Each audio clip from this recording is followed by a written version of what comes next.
All right, welcome back to Nefti Give Me 5 2023. And good morning or good evening, depending on what time zone you're in.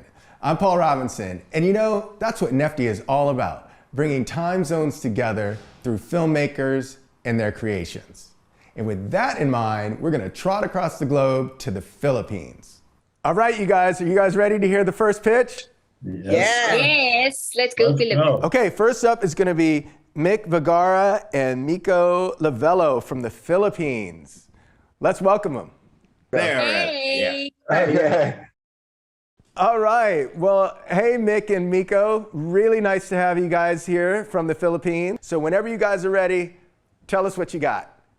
So we start off with Efren. He's middle-aged. He's tired. He's home from a long stint abroad. And he's here for his father's funeral. So in the Philippines, we're known for having fiestas and all these big spreads of food and stuff. But on the same side of that coin are our drinking sessions. It's not something we put on our tourist stuff, or it's not stuff you see in the airport when you come in. But there is a very big drinking culture here, and it's predicated on the fact that it's almost like alcohol gives you a blessing to say what you really want to say. And that's what Efren does. He unloads on Bert and Gurley, saying he's adrift. He doesn't know what to do. Should I stay here and like take over for my dad, or should I go back and, you know, look for more opportunities abroad? And overseas Filipino workers are a big thing, and we want to touch on that again, but not lean into so much into the sub story of it all. So, and like Mika said, during their discussions, Gurley knocks over a spoon, and then they make a joke out of it. It's like, hey, you knocked down a spoon. Someone's going to come knocking on our door. And true enough, someone does come knocking on our door. A figure from Efren's past. One of his old high school classmates that he hasn't seen in a while. They write it off as coincidence. They welcome him to the drinking session. They go on. Another utensil is knocked down, and another guest shows up. And then Efren starts to wonder, it's like, is this a coincidence, or is this really happening? So what he does, he throws down a spoon, and true enough, a visitor comes.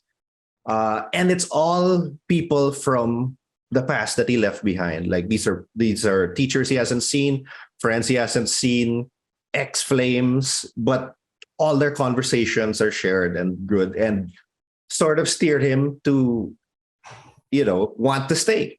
So he busts out all the silverware in the house and starts dropping them. And this small 3-man inuman becomes inuman is our word for drinking session.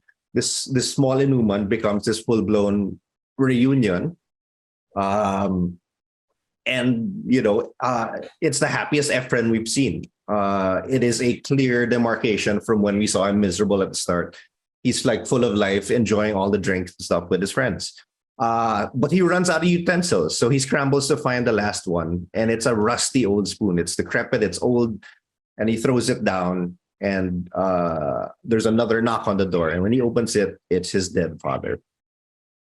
So he closes the door behind him, and they have a moment, and we don't hear what they say, but we just see it from a distance, alone, the two of them, and he comes back to join the party.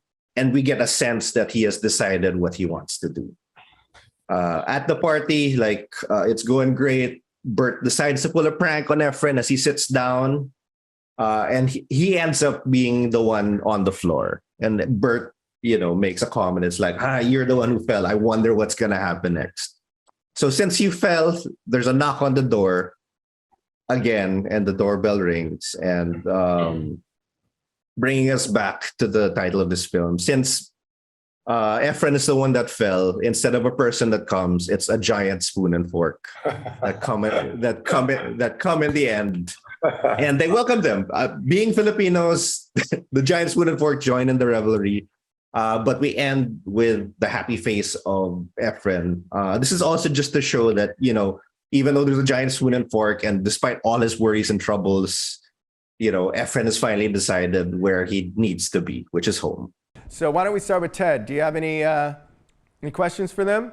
Just one simple question. Is it a tradition in the Philippines for when a spoon or a utensil drops for something to happen, someone to show up, or is that just all made up? Oh no, that's an actual folk belief where if you accidentally knock over a utensil, an unexpected guest might come over. So that we took that sort of old folk belief and made it our umbrella for her structure. I love it. It's very clear, very, very fun. I like the idea of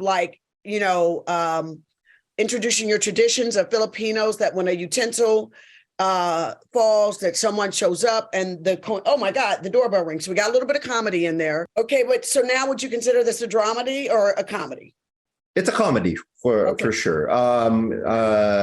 It's at the end when they get super weird, but like the way Efren is gonna interact with his friends and like the guests, there's comedy there also, but we don't want to also downplay the problem he has. Like, so when he meets his dad, then we'll slow down, of course, and give it its due diligence. Yeah.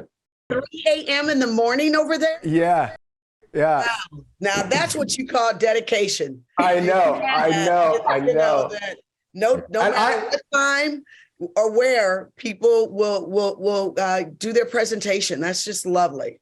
I love it. It makes me really happy. And also, I have to say, I really like their pitch. I love the idea. I like how different it is than anything we've ever heard.